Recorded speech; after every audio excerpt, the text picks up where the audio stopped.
Hello, good morning, afternoon, evening, everyone. Welcome to the weather report here. This is Chris Capre from Second Skies and doing this presentation here with you on FX Street. We're recording this webinar for those of you just coming in, so I want to say welcome to this.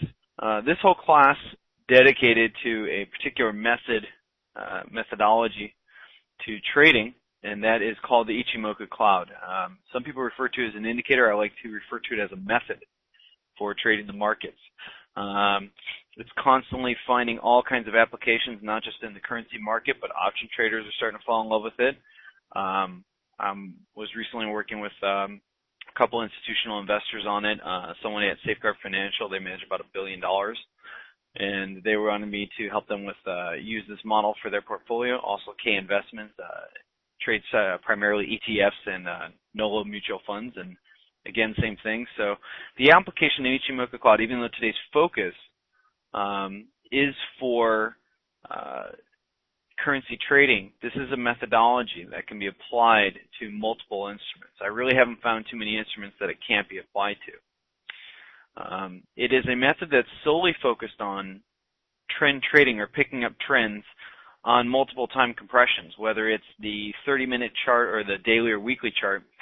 This thing is designed to pick up a move so that if something is going to trend, then this thing is going to say, hey, we'll identify it for you, whether it's going to be one that's really good or not, and then we'll tell you how to get into it, where to get into it, and when to get out.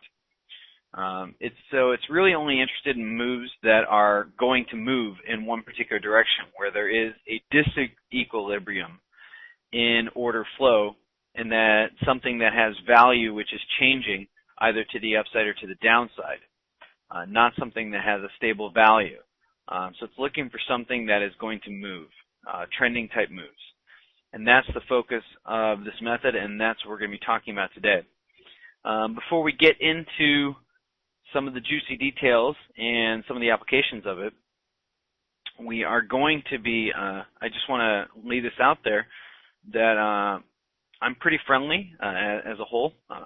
Most people consider me to be a nice, jovial guy to be with. And what that means for you is that I'd hope it if you'd ask questions. I'd like it if you ask questions. Awareness and participation always increases learning. If you don't participate, that's fine.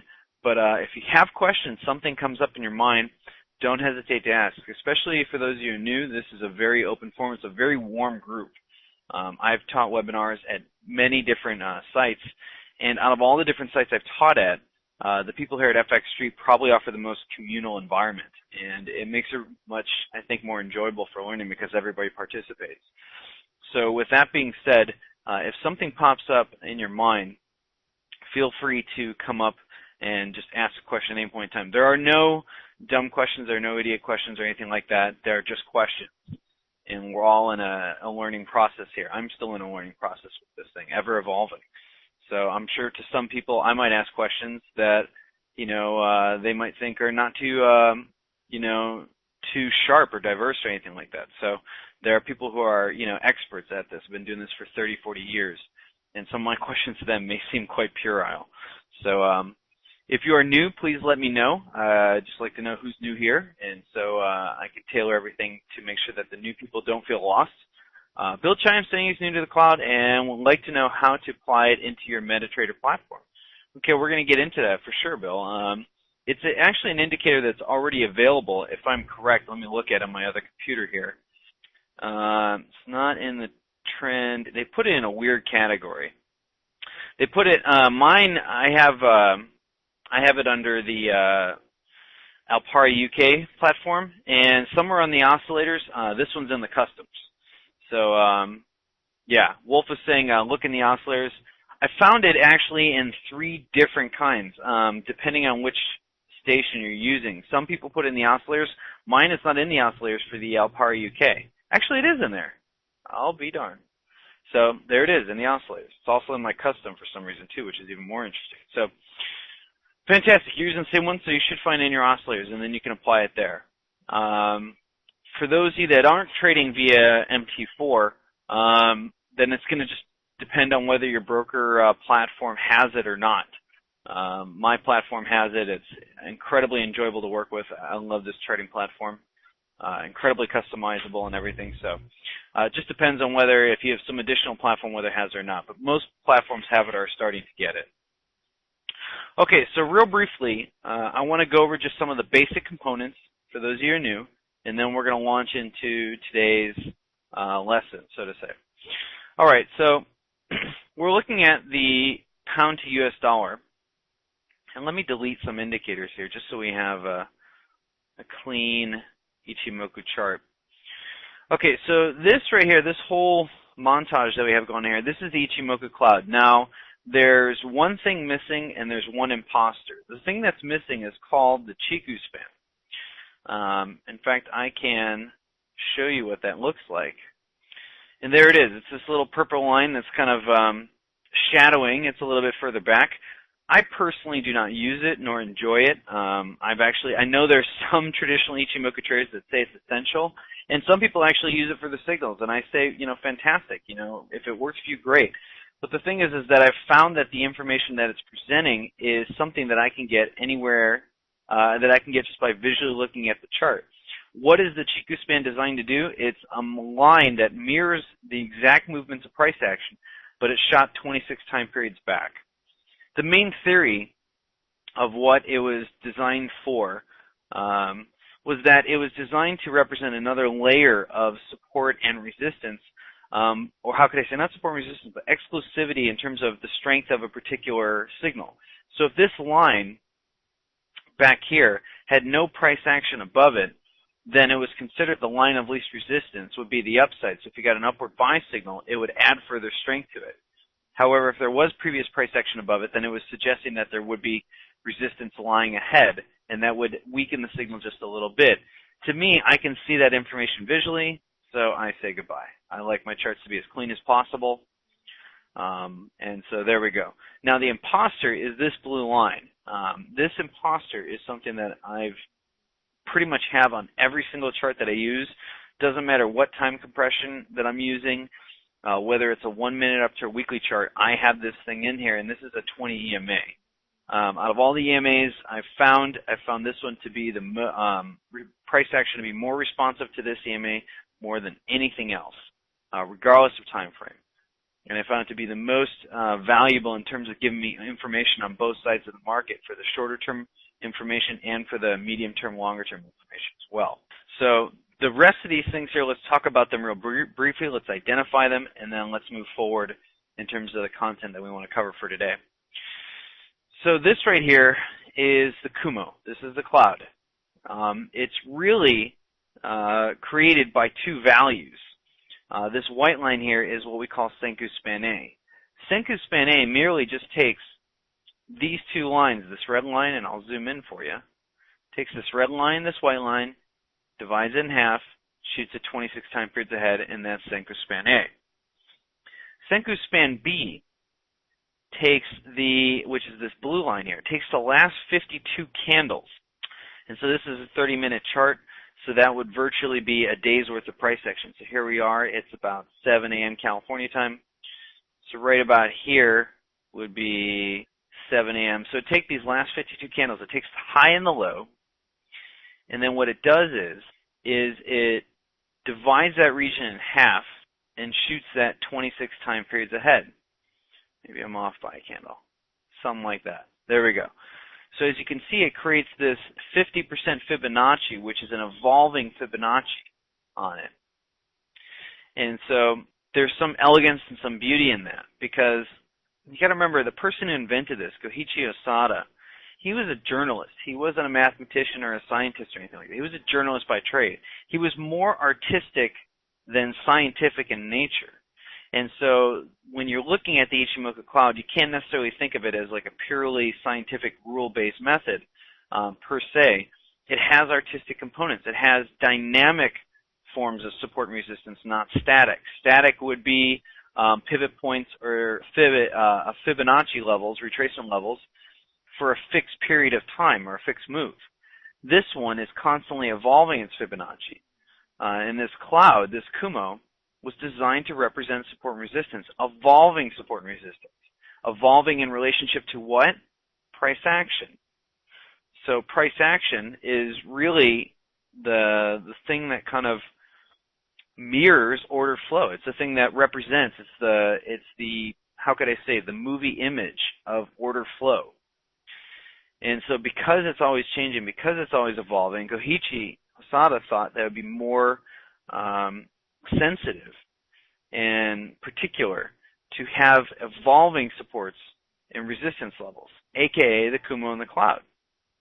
And so that's why this thing is changing in thickness and direction and trajectory and everything. And so with that being the case, this area in between becomes the support and resistance zone. If price is above it, we're in a generally bullish environment. If price is below it, we're in a generally bearish environment. And so that gives us some really good information in terms of where we want to be looking to set up our signals. Now, the other two components that we see here is this white line. This is the Tenkan line. It's akin to a 9-period EMA, but it's not quite. What it does is it takes the highest high plus the lowest low, divides it in half, and then calculates that over the last 9 periods. That is what this white line ends up being. So it's basically taken the highest high and lowest low over the last 9 periods for price action, and then it's creating this line. It's similar to an EMA, but it's not quite as, it doesn't smooth things out. It wants to just work with the actual data it was given, without any smoothing whatsoever. It's the more sensitive one, so it's always going to be a little bit more nimble. This one right here, this Kijin line, is translation. Kijin-sen in Japanese generally represents trend line. This is designed to represent kind of the general trend line for this particular instrument, no matter what time compression you're on. And so this is the same formula, highest high plus the lowest low divided by 2, calculate over the last 26 time periods. So those are your two major lines in this. They create all kinds of signals. They act as support and resistance. They act as defense and offense. They communicate a lot of information in terms of where the buyers and sellers are and how strong the buyers and sellers are participating in the market. This is very, very powerful information. So those are the main components of it. Now, as I was working with somebody just recently, they come from a different background, or how could I say, or they come from a different methodology. They always want to be in the market, and it wasn't currencies, it was ETFs. And what they were looking for was how to identify some of the strongest instruments out there using the Ichimoku model. And for those of you that have been taking this class for quite a long time, what do you think would be one of the components you'd want if you want the strongest instruments out there? So let's think about some of the basic components. There are many of you in here that have been trading for quite a long time and have been using this methodology for trading systems and everything. So if you're looking for something that has strength, something that's going to find more upside, what would be the first qualifier you would want in terms of an Ichimoku Cloud formation? Any guesses for those of you who have been trading this for a while? And for those of you that are new, you might be able to answer this question as well. If you do, you get bonus points. Rising thick Kumo, absolutely. Forex Champion has been just on fire with questions over the last 2 months. Yes, a rising thick Kumo. Price must be above the Kumo, absolutely. So if you want to know if something has strength or not, the first thing is that you'll want to see is that price is above the Kumo. That's a minimal requirement. It's absolutely minimal. The next thing you're going to want to be looking for is you're going to want to see a rising Kumo. It's not just above it. The Kumo could be a flat and price is above it. That doesn't give us much in terms of strength. So we're going to need a rising Kumo for that as well. Also, the thickness is going to be very, very useful to us. If something is really thick, if support and resistance is really thick, then that's suggestive that the instrument is going to have to work really hard to break through that support and resistance. That's why people look for confluence zones where multiple fib levels come together, where you have pivots and fibs come together. We have all these things come together. Why? Because they're looking for that extra thickness. They're looking for that. And so with that being said, it's the same thing with the Kumo. We need it to be thick. We need it to be rising. Rising means that the floor is climbing with us. If it's also thick, that's very good. That means it's going to have to work really, really hard to break down. Any other ideas in terms of what elements we'd want in place? We're wholesaling a crossover. What kind of crossover? And Can you give some more details around that, Rahul? You're in the ballpark. That's one of the answers. But any other ideas or guesses whatsoever from anybody as to elements that we need present? Tenkin crosses over Kijun line above the cloud. Good. That's a strong crossover. That is Wolf is saying ideally a Kijun Tenkin cross. We'd want Tenkin Kijun, not a Kijun Tenkin. So we don't want the Kijun to cross above the Tenkin. We want the Tenkin to cross above the Kijun. And the reason being is the Tenkin is the shorter EMA, so to say. So if it's the shorter EMA, then what we're looking for is we're looking for that one to be above the Kijun there. If it is, and like in this scenario here, the white is above the 20 EMA, which is above the Kijun, that means that all three lines are in order. If all three lines are in order, that means the acceleration of price action is happening in a smooth enough manner and consistent enough manner to where they are maintaining their relative position of where they should be for something that's advancing.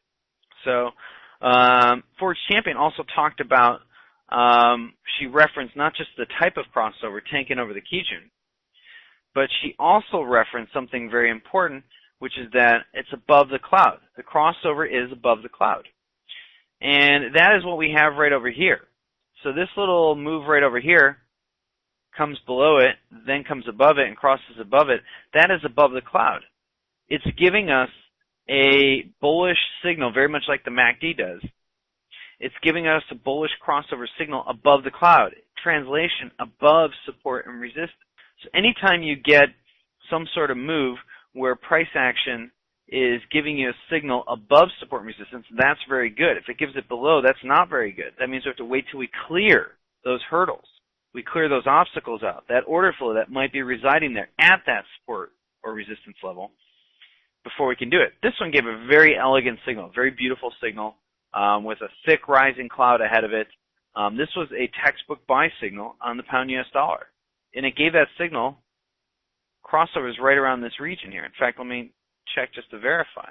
So the display data box is saying the ST, which is the Kijun, is 67.53, and the Tenkin and TL is at 67.58. So the Tenkin had crossed over the Kijun by 5 pips. That's a buy signal right there. The question is, did it happen even before the cloud, before that signal right here? So here, at 1 a.m. California time, 1 hour into the London session, it did not, and here it did. So at the close of this candle, we are long. Boom. There we go. That's a profitable signal. And we're still in this trade. So with all that being said, we're still long, according to Ichimoku models, we're still long on the 30-minute chart at 68.15. And here we are up 115 pips later, still in this trade.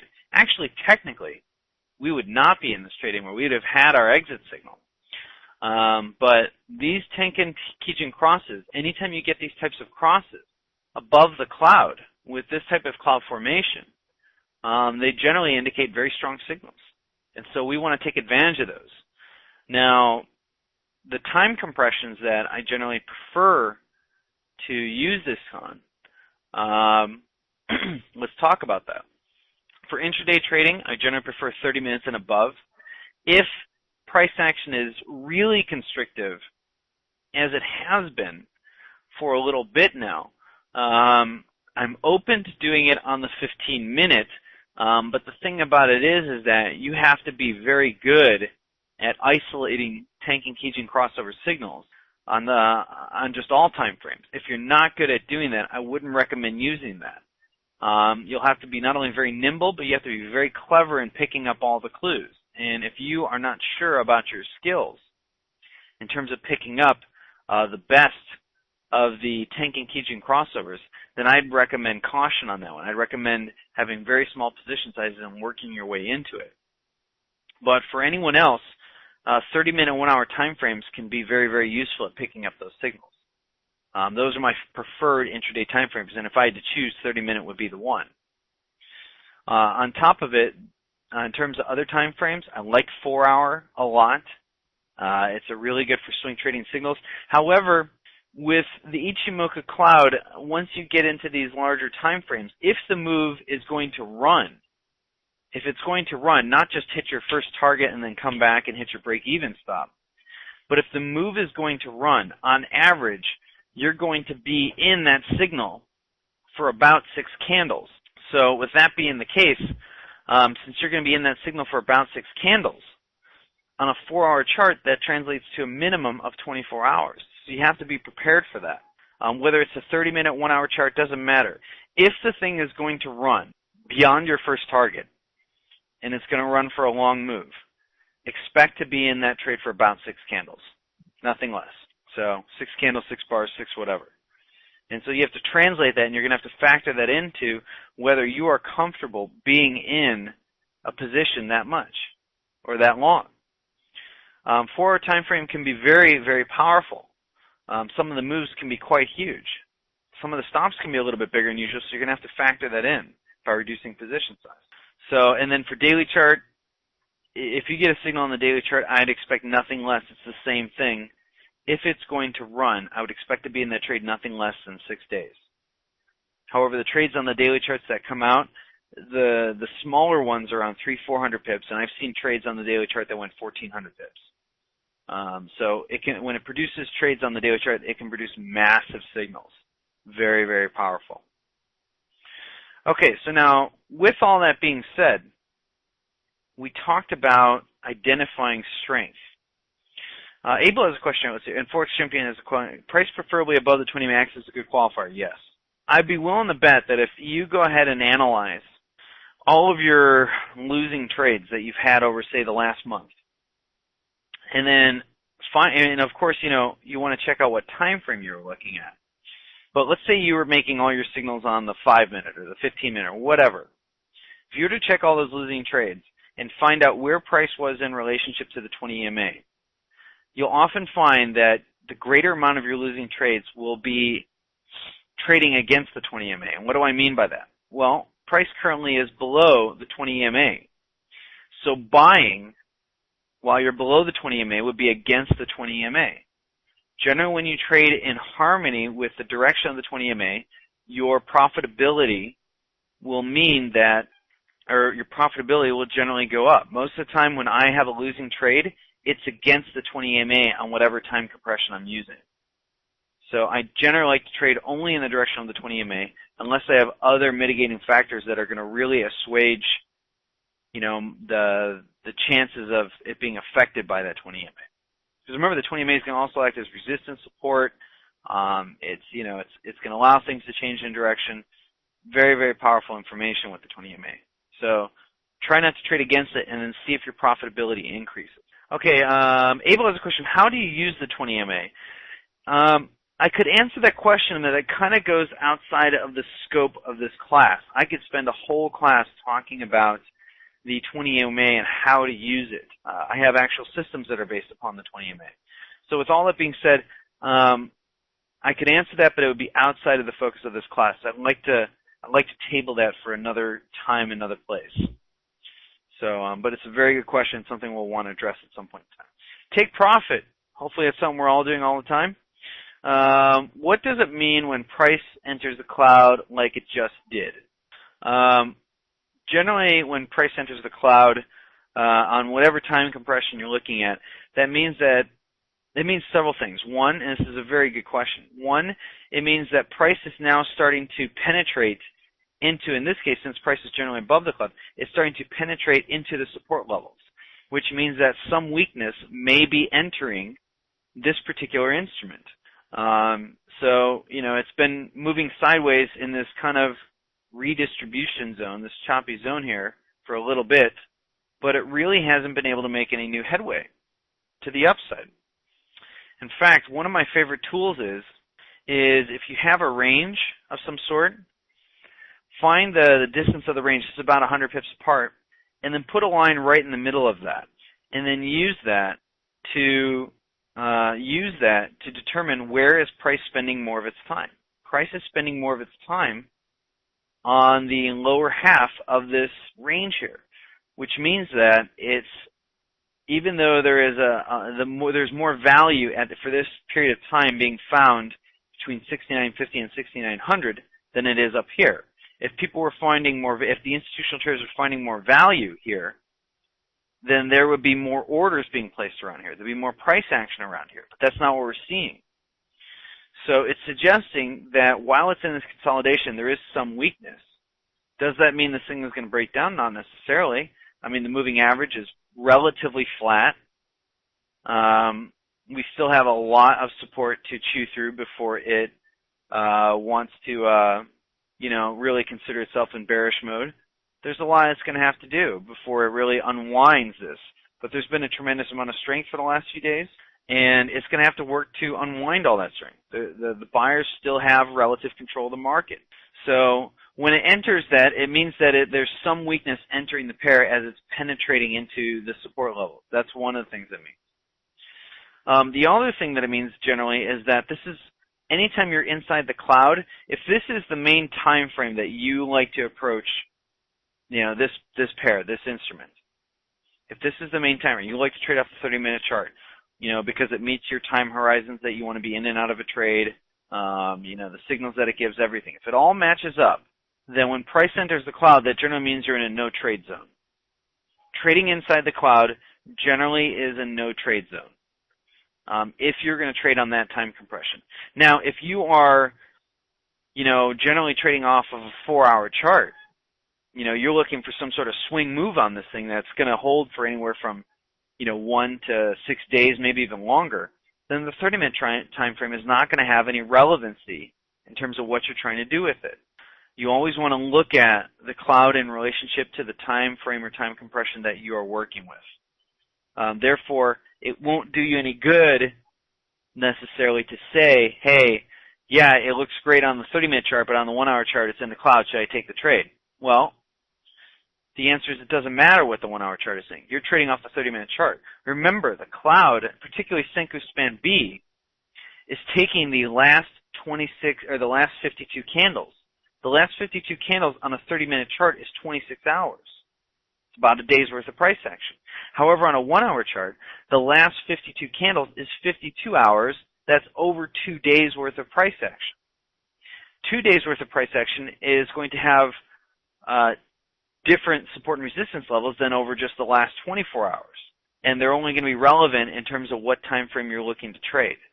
So with that being the case, I'm always very weary of people looking at multiple time frames and then saying, well, I can't take the trade or because of this other time frame. There are tons of really good trades on a daily chart that on a weekly chart you wouldn't be in. There are tons of trades on a 4-hour chart that on a 1-hour chart you're not going to want to be in, and vice versa. So it's important to always stick with the time compression that you are looking to be in, because that's the one that's going to have the support and resistance levels in relationship to the amount of time you want to be in the trade. Does that make sense to everybody there? This is a question that I constantly get amongst my clients. Okay, I think everybody's got it. So Bill Chiam has got a question here, and I'm probably massacring your last name. I apologize. Bill Chiam, I probably still don't got it, but anyways. You're saying pound US dollar seems to be downtrend towards 68. Pound US dollar seems to be downtrend towards 68. Where do you get that information, just out of curiosity? What time frame and what are you looking at that's giving you that sort of information that this thing seems to be in a downtrend towards 68? I'm just curious. I wouldn't necessarily consider it that way. I wouldn't consider it in a downtrend at all. Generally, you're in a downtrend when the EMAs have rolled over pretty good and have a nice curvature to the downside. On almost every time compression, we are not there. This one's starting to form that. And a close below the Kijun here would be very, very interesting. That would be the first close below the Kijun in a long time, for about 4 days. So that would be suggestive of some weakening and probably an attack towards the cloud. But even the 4-hour, not even close. Daily, not even close as well. We touched the 170 barrier and have dropped 100 pips off that. So I'm not sure where you're seeing that, but I'm open to fielding that question and using the Ichimoku models to analyze it. Okay, well, with all that being said and all things that we've covered so far, I'd like to spend some time applying this to charts, pairs, time frames, because the application of it is kind of like the equivalent of swinging the bat. You don't necessarily want to practice your new batting techniques the first time you step up to the plate and it's a baseball game and, there's a pitcher up there and they're going to throw you a 90-mile-per-hour fastball. You're going to want to try your new techniques in the batting cage or off the tee or off some practice pitches. And so with that being the case, I'd like to spend some time just doing sheer application of this, where we take a look at pairs, time frames, instruments that you're in, and then we're going to do it real time so that you can get an idea of how the Ichimoku bat swings. So for the next 15 minutes, I'm going to open up the floor to you and be the DJ here, and I'm going to spin what you guys want me to spin. If you want to look at your US dollar on a 30-minute warrant time frame, fire away. If you want to look at any instrument, fire away. And take profit as an interesting question. Is the Ichimoku appropriate for a particular pair and why? Very good question. The answer to that is yes. The pairs that the Ichimoku Cloud works best on, out of all of them, are the yen pairs, particularly because Japanese traders are using this method more than anything else. Over 90% of all Japanese traders, especially the institutional ones, have Ichimoku charts. If they don't, you probably want to question their Japanese heritage. So that's how much this is used in Japan, and they like to trade instruments that they're most familiar with, aka yen pairs. They're very familiar with it. They're very familiar with the economics of the country and everything that's going on. They also have more information about the yen more than anything else. So with that being said, yen pairs. Of the yen pairs that I enjoy trading this on the most, believe it or not, I don't like trading it on the dollar yen. I don't like trading the dollar yen, period. But other than that, euro yen and pound yen, it's fantastic on. Aussie and Kiwi yen, it's quite a great information on. So, all of those yen pairs, fantastic. The main 4 yen pairs. You can use it on Swiss yen. That works fine. And, so yeah, those are the main pairs that I like to trade it on. Now, what are some other pairs I like to trade on? I like to trade it on the pound and the euro, US dollar. I like to trade on the Aussie dollar, Kiwi dollar sometimes. If Kiwi dollar is in good trending mode on the daily time frames, it's going to be fantastic for that. Dollar CAD, sometime. And so with all that being said, those are the pairs I generally like to trade it on. Bill Cham saying he's got the info from Daily Effects. Okay, so you got it from some other analyst that wrote that. Okay. Okay, so it wasn't technical analysis that you did. You got it from somebody else. So just as a note of caution for people out there, I am always, a lot of my traders and clients come to me and say, hey, I was looking at this trade, but, take a look at this here, and what do you think of that? And they read some article from some analyst, and then they make adjustments based upon that. One thing to be careful for is that most of those analysts that are writing those articles are not traders or trading live accounts. They're just analysts. So you have to consider the fact that they are not considering risk parameters as a whole. They're considering traditional risk parameters, but they're not considering accuracy of their system or the models that they're using. In fact, a lot of them aren't even using models. A lot of them are just kind of using general support and resistance things and general things. Most of the stuff that those analysts are using are not even back tested or tested at all. I know the people at Daily Effects. I used to work for FXCM. FXCM owns Daily Effects. I know most of the people there. They're mostly just analysts. Some of them are using a few models, but even then, they are not you. They don't trade models that are necessarily grafted to your psychology, propensities, tendencies, and so forth. And so I always recommend not reading or spending too much time reading other analysts' articles, especially people who don't trade. If you are going to read articles from someone that you trust and then kind of keep it noted to that person. But even then, with that being the case, I still don't recommend spending much time reading articles from other people and analysts. It's going to confuse your trading. It's going to be in your head, and they don't, you might be good at intraday trading. They may not be. That may not be their skill set.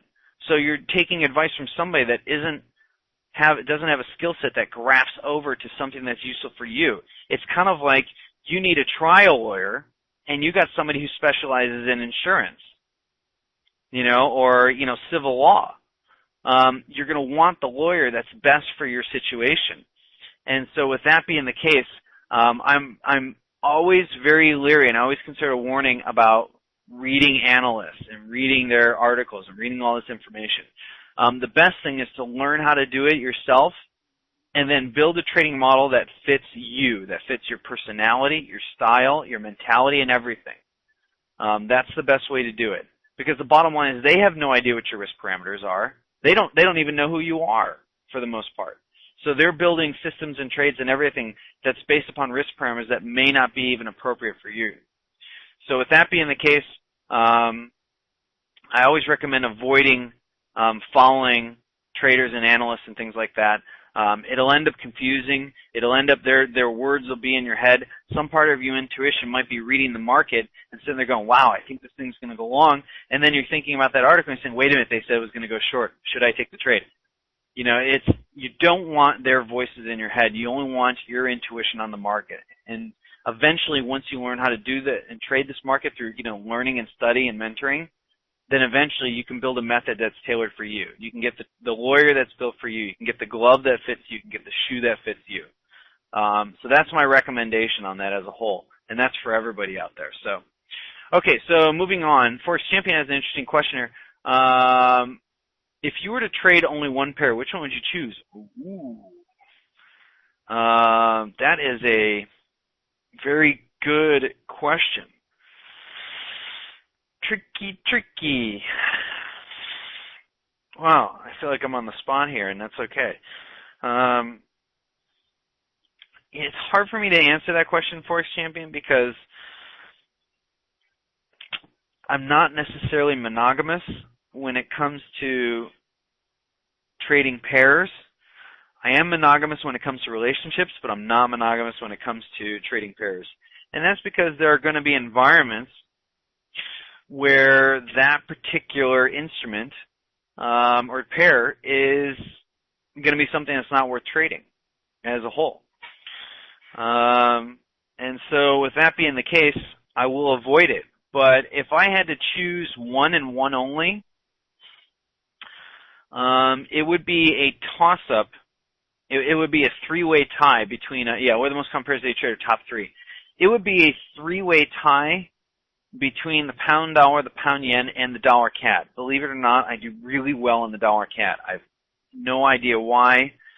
Ironically, I do really well on commodity pairs more than anything else. But I like the pound dollar because it moves enough to where I can snag smaller portions of those larger moves, particularly because I have a 1-minute system I trade on the pound dollar. I like the pound yen just because of the sheer volatility. When that thing moves, if you catch the direction, you're going to catch a lot. So I enjoy that as well, particularly since my Ichimoku model does really well with that. But I also like the dollar CAD because when that thing actually likes to trend a large portion of the time. If you look at it on a daily chart over the last few years, the dollar CAD has been trending a large portion of that time. And so I enjoy that. I enjoy trending pairs. Range pairs, not as exciting for me, but trend pairs, I like that. And yes, Abel, it's true. Dollar CAD and pound dollar are not yen pairs. That's absolutely correct. But they are pairs that I can trade via Ichimoku, and I have other systems that I trade besides Ichimoku. The pairs that I can apply the most amount of systems to are probably these three pairs. So those are my top three. Hard to say which one. My highest accuracy, believe it or not, is on the dollar CAD, and then the number 2 is pound dollar. I have more accuracy on those pairs than anything else. Last year alone, I think on the dollar CAD, I'd made something like 800 or 900 pips on just that pair alone over the years. So I don't find dollar CAD very hard to trade. I find it very easy to trade. You just got to find the right tools to trade it. But yeah, hopefully answers your question. Okay, great. So let's see. That covers that question. All right, great. All right, so with all that being said, let's spend the last 10 minutes going over some current pairs that you guys are in. Let's do the application. Let's swing the bat. And so let's find some things that you're in right now. Let's take a look and analyze them, and then I'm going to spend a few moments going over my hit list, and then we will call it a day. And it's a hot day here in Southern California, so I've moved out of my northern location, Northern California base. I'm now spending a couple weeks in Southern California before I fly out. It's official. I fly out on the 14th of August for Buenos Aires, Argentina, my new home.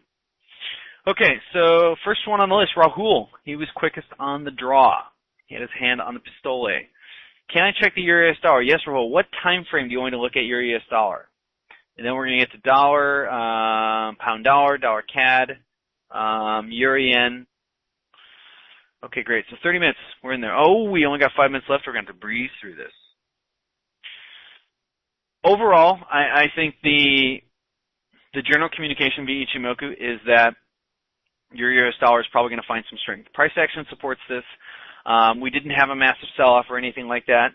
I think most of the current weakness on this thing is because pound dollar's inability to make it above 170 and getting rejected there. So with all that being said, we have a very thick cloud. The recent penetration was small. The lines are starting to turn their way up. They've never really turned negative in a very sharp way. I think as this trade goes on, if it continues to go sideways, once we start to get into the Tokyo session, the support weakens.